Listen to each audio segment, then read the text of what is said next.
So according to polling, this issue, as I always thought it would be, is now the #1 issue amongst Conservative voters and Leave voters in the country. Is the party really now feeling this? It is feeling it, Nigel, and I think you've seen a lot of anger on the backbenchers about this issue. You heard it in Parliament just now with some of the contributions from the backbenchers. And you've also got to bear in mind, Nigel, that this comes on the back of a very, very difficult few weeks for the government, which has been totally and utterly self-inflicted by the Prime Minister. The whole Owen Paterson second jobs issue has sort of morphed into this big scandal. You've got the migrant crisis with 25,000 people so far having come across the channel this year, 1,000 people a day coming across, and all Priti Patel's various measures that she's taken, including looking at hiring boats to create waves in the ocean to try and push these boats back towards France, sending people to Ascension Island, again, shelved, 54 million now being promised to the French government to do drone patrols on its borders. Nothing seems to be working. The latest thing was, Nigel, that we were going to be apparently in talks with Albania to try and process these people offshore, which the Albanian government distanced itself on immediately.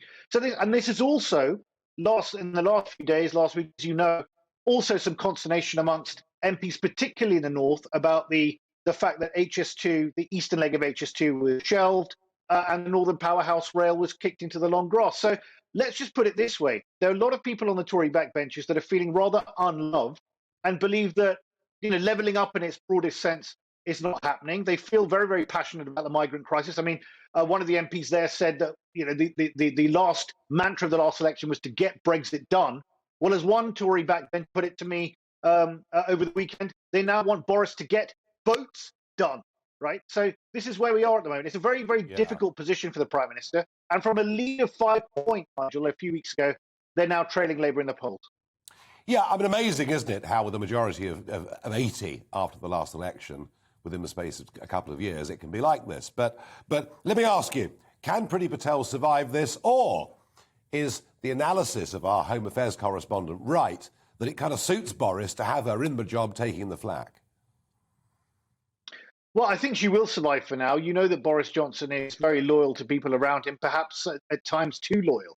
And I think it is a bit of an indictment that Steve Barclay, who's been brought in, he's been very competent at dealing with the fuel shortages issue and the HGV driver issues, the supply chain issues we've been having. So he's a sensible guy who's been brought in to sort of help deal with this issue. But look, if you go back to 2020, when on the back of the bullying row, the investigation into the bullying row, when the advisor on the Ministry of Code, Alex Allen, resigned after his report was submitted and the Prime Minister patently ignored it, you can see the Prime Minister is very loyal to people around him, particularly Priti Patel. Look, I've got nothing against Priti Patel. This is a very difficult issue to deal with, Nigel. You're tracking it for longer than anyone else, quite frankly.